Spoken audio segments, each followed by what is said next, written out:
Hello friends, welcome back to our channel. और आज के इस वीडियो में हम बात करने वाले हैं कार ट्रेड आईपीओ के बारे में। तो जानेंगे इसकी डिटेल्स कि क्या कंपनी का बिजनेस मॉडल है, कितना कंपनी प्रॉफिट अर्न करती है और अपने को कितना प्रॉफिट इसमें मिल सकता है। तो चलिए शुरू करते हैं। सबसे पहले इसकी डेट देख लेते हैं। तो कंपनी का जो आईपीओ का डेट है वो ओपनिंग डेट है 9 अगस्त के दिन और क्लोजिंग डेट है 11 अगस्त के दिन। मतलब ये मंडे को, आने वाले मंडे को ओपन होगा 9 अगस्त को, कल ही। और इसका जो क्लोजिंग डेट है, लास्ट डेट 11 अगस्त है, बुधवार के दिन। तो चलिए शुरू करते हैं, कंपनी कुछ और डिटेल्स देखते हैं। तो सबसे पहले देखते हैं कंपनी की शुरुआत कब हुई थी। कंपनी की शुरुआत 2000 में हुई थी। तो ऑलमोस्ट 2000 से ये 2021 चल रहा है, तो कंपनी को 21 साल लगभग हो चुके हैं। तो 21 साल पुरानी कंपनी, काफ़ी अच्छी कंपनी है। मतलब कि ऐसे भी नहीं कि बिल्कुल नई कंपनी है मार्केट में और आईपीओ लेकर आ गई है। 20 साल एक कंपनी को ग्रोथ के लिए काफ़ी होते हैं।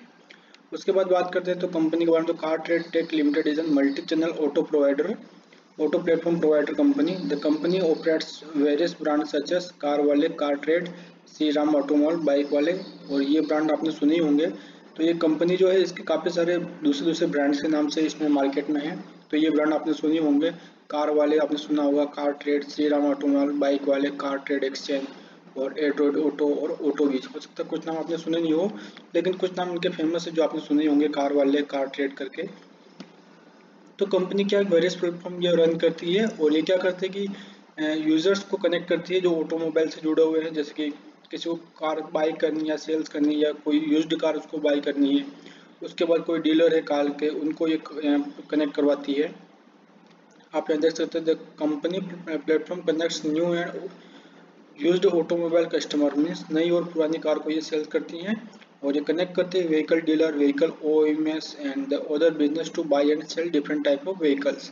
तो नई पुरानी और कोई भी सी कार है, यूज्ड कार, उनको बाई सेल करने के लिए डीलर्स को या कस्टमर को आपस में कनेक्ट करते हैं ये इनके सारे platforms. The company offers a variety of solution across automotive transaction to buying, selling, marketing and financing and other activities. तो बाय सेल के अलावा कंपनी कुछ व्हीकल्स की मार्केटिंग भी करती है और उनको फाइनेंस भी करती है। मीन्स किसी को ईएमआई परचेस करना है, किसी को लोन लेना है, तो उसके लिए कंपनी फाइनेंस भी करती है। तो ये सारी सुविधाएं कंपनी देती है कार ट्रेड के थ्रू। इसके बाद बात करते हैं कंपनी की स्ट्रेंथ क्या है। तो स्ट्रेंथ की बात करें तो a leading platform of automotive sales and synergetic ecosystem. Synergetic ecosystem means इसके सारे प्लेटफॉर्म जो है आपस में कनेक्टेड है और सेम टाइप ऑफ सर्विस ये प्रोवाइड करते हैं। उसके बाद इसके ब्रांड्स की बात करें तो जैसे अपन देखा, ये ऊपर वही सेम ब्रांड है, कार वाले car trade, Shri Ram automobile करके, और बाइक वाले कार ट्रेड एक्सचेंज, ऑटोबीज करके इसके कुछ ब्रांड्स है फेमस, जिनके थ्रू ये अपना अलग अलग टाइप का बिजनेस इसी में चलते हैं। इसके बाद बात करें तो company comprehensive range of service, automotive buying, selling, financing and marketing, जैसे आपने देखा ही कंपनी सारे काम करती है। बाई भी करती है, सेल भी करती है, फाइनेंस भी करती है, मार्केटिंग भी करती है, न्यू व्हीकल्स में भी काम करती है, और ओल्ड या यूज्ड बाइक में और कार्स में भी ये डीलिंग करती है। उसके बाद बात करते हैं कंपनी का एक प्रॉफिटेबल स्केलेबल बिजनेस मॉडल है। ये पॉइंट काफ़ी इंपॉर्टेंट है। कंपनी का एक तो बिजनेस प्रॉफिटेबल होना चाहिए, और दूसरा जो है उसका बिजनेस स्केलेबल होना चाहिए, मीन्स उसको बड़ा किया जा सकता है। जैसे कि अगर अपन देखें प्रॉफिटेबल बिजनेस, तो अपन जोमेटो का जो आईपीओ था उसमें देखा था, कंपनी अच्छी है, स्केलेबल भी है, लेकिन उसका प्रॉफिट भी जनरेट नहीं हो रहा है। तो वो एक प्रॉफिटेबल बिजनेस नहीं है एज ऑफ नाउ। हो सकता है कि इन फ्यूचर उसको प्रॉफिट मिले कंपनी को, लेकिन अभी वो प्रॉफिटेबल बिजनेस नहीं है। हाँ, स्केलेबल वो भी था और स्केलेबल ये भी है। इसको कहीं पर भी स्केल किया जा सकता है, कितने भी इसको एरिया में अपन एक्सपांड कर सकते हैं।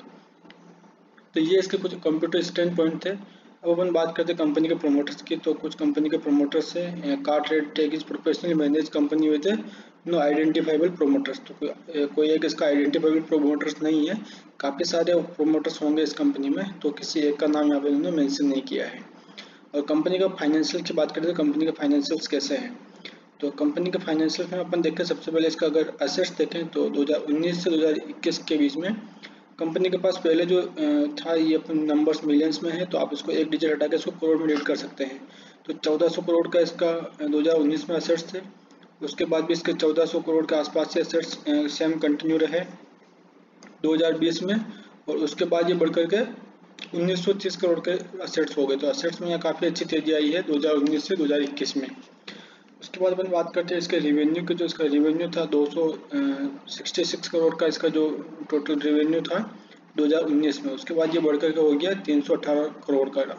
और इसके बाद अगर बात करें तो मार्च 2021 में ये 281 करोड़ का वापस थोड़ा इसमें रेवेन्यू में इनका डाउनफॉल हुआ है, क्योंकि 266 या 300 तक ऑलरेडी पहुंच चुका था ये, फिर 281 पर ये अभी इसका रेवेन्यू था 2021 का।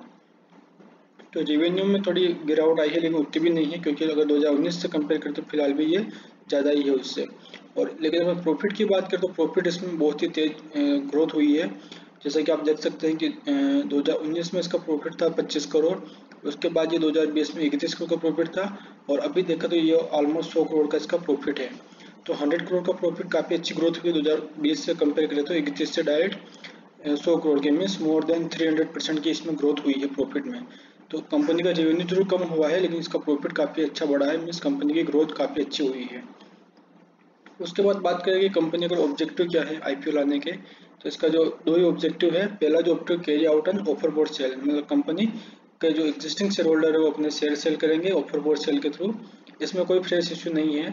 और उसके बाद सेकंड पॉइंट करें तो to achieve the benefits of listing the equity share on the stock exchange. तो ये इनके दो मेन ऑब्जेक्टिव है आईपीओ लाने के। एक तो है कि मेन इनको अपने ऑफर बोर्ड सेल के थ्रू, ऑफर बोर्ड सेल के थ्रू एग्जिस्टिंग जो इनके शेयर होल्डर है वो अपने शेयर सेल करेंगे। और कुछ डेट देख लेते हैं, तो डेट अपन देख ली 9 अगस्त से 11 अगस्त के बीच ओपन रहेगा। और इसका प्राइस बैंड की बात करें तो 1585 से 1618 रुपीज़ पर इक्विटी शेयर इसका प्राइस बैंड है। 1618 पे आपको कट ऑफ प्राइस पे अवेलेबल होगा, और मार्केट लॉट में आपको 9 शेयर मिलेंगे मात्र एक लॉट में, क्योंकि शेयर प्राइस ज़्यादा है। और इसके बाद बात करें इश्यू साइज का, इश्यू साइज इसका ऑलमोस्ट 300 करोड़ का है। 2998 करोड़ का ये आईपीओ है। इसमें टोटल ऑफर बोर्ड सेल है, इसमें कोई फ्रेश इश्यू नहीं है। जितने भी इनका इश्यू साइज है वो टोटली ऑफर बोर्ड सेल है। उसके बाद बात करें इसका अलॉटमेंट, तो अलॉटमेंट आपका आ जाएगा 17 अगस्त को, रिफंड आपको 18 अगस्त को आएगा, और लिस्टिंग डेट जो इसका 23 अगस्त को है। तो ये था इसके कुछ इंपॉर्टेंट डेट्स। और मिनिमम आपको एक लॉट में 14,562 रुपये लगाने पड़ेंगे, और मैक्सिमम आप 13 लॉट्स के लिए अप्लाई कर सकते हो। इसके बाद बात करते हैं अपन इसका, तो कंपनी का अपन देखते हैं कि रिव्यू क्या है, car trade IPO reviews and rating. तो जैसे एक्सिस कैपिटल ने न्यूट्रल रेटिंग दी है इस पर, दिलीप देवड़ा ने बोला कि मैं अप्लाई, आप अप्लाई कर सकते हैं। आईसीआईसीआई डायरेक्ट ने बोला अप्लाई करने के लिए, और इन्वेस्टमेंट लिमिटेड जो कंपनी है इसने भी अप्लाई करने की राय दी है इसमें, और जेएम फाइनेंशियल्स ने न्यूट्रल राय दी है अपनी। उसके बाद निर्मला बैंक करके है जो उसने अप्लाई करने की राय दी है, और टॉप शेयर ब्रोकर्स.com ने भी इसमें अप्लाई करने की राय दी है। इसके बाद बात करें इसका कार ट्रेड का जो रजिस्ट्रार है वो लिंकिंग टाइम है, आपको लॉट मनी चेक करना पड़ेगा। ये तो कुछ बेसिक डिटेल्स थी। अब इसका देख लेते हैं अपन ग्रे मार्केट में क्या चल रहा है। तो ग्रे मार्केट में अपन देखेंगे सबसे पहले तो इन्वेस्टर्स चाणक्य पॉइंट की वेबसाइट पे इसका कोई जीएमपी नहीं दे रखा है, यहाँ पे no GMP as of now. इसके बाद बात करें आईपीओ सेंट्रल की, आईपीओ बाद की वेबसाइट पर इसका जीएमपी आज का दे रखा है 450 रुपये। तो 450 रुपये ये है, 1618 रुपये के ऊपर आपको 450 रुपये का जीएमपी यहाँ पर दिखाया गया है 6 तारीख का, जो कि लेटेस्ट अपडेटेड नहीं है, ये फ्राइडे का जीएमपी है। इसके पहले देखा तो इसका जीएमपी 700 रुपये चल रहा था, 700 से 650, 650 से 450, तो काफ़ी डाउनफॉल हुआ है जीएमपी में पिछले कुछ 4-5 दिनों में। इसके बाद अपन चलते हैं अगली वेबसाइट है इन्वेस्टर्स एकेडमी की वेबसाइट। इसकी वेबसाइट पे जीएमपी ऑलमोस्ट 300 रुपये दे रखा है, और इसमें भी डाउनफॉल हुआ है। आप देख सकते हैं 650 से 500, 442 और 300 रुपये, ये 7 अगस्त का है कल का जीएमपी। तो इसमें तो काफ़ी कम दे रखा है जीएमपी। देखते हैं अगली वेबसाइट, और अगली वेबसाइट है अपनी आईपीओ सेंट्रल की वेबसाइट। इस वेबसाइट पे कल का जीएमपी जो 7 तारीख को 450 रुपये पर इक्विटी शेयर दे रखा है, और इसमें भी जीएमपी डाउन हुआ है 700 रुपये से करके 450 रुपये है ये कल का जीएमपी। आज का अपडेटेड नहीं है इसमें, तो कल तक का 450 का जीएमपी इसमें भी चल रहा है। इसके बाद बात करते हैं अपन एक और वेबसाइट अपने पास आईपीओ टाइम, और इसमें आज का जो जीएमपी दे रखा है वो 450 रुपये पर इक्विटी शेयर दे रखा है, और कल का भी ये यही था, काफ़ी टाइम से 450, 3 दिन से सेम जीएमपी इन्होंने शो कर रखा है यहाँ पर। तो ऑलमोस्ट 450 के आसपास इसका जीएमपी चल रहा है, अधिकतर वेबसाइट पे अपन देखा है। तो 450 पर अगर इसका परसेंटेज रिटर्न निकालेंगे अपन, तो 450 जैसे कि इसमें भी दे रखा है, तो इसका अगर अपन परसेंटेज रिटर्न निकालते हैं तो 450 डिवाइड बाई करेंगे अपन इसका 1618 रुपये, इसका जो कट ऑफ प्राइस है 1618, तो ऑलमोस्ट आपको 27% का रिटर्न दे रहा है। तो एज ऑफ नाउ इसमें 27% का आपको रिटर्न मिल सकता है, 30% के आसपास का रिटर्न फिर भी ठीक है, उतना भी कम जीएमपी नहीं है। आप चाहें तो इसमें अप्लाई कर सकते हैं, और देखते हैं इसका सब्सक्रिप्शन कैसा रहता है, उसके हिसाब से आपको मैं और अपडेट करूँगा। Thank you very much.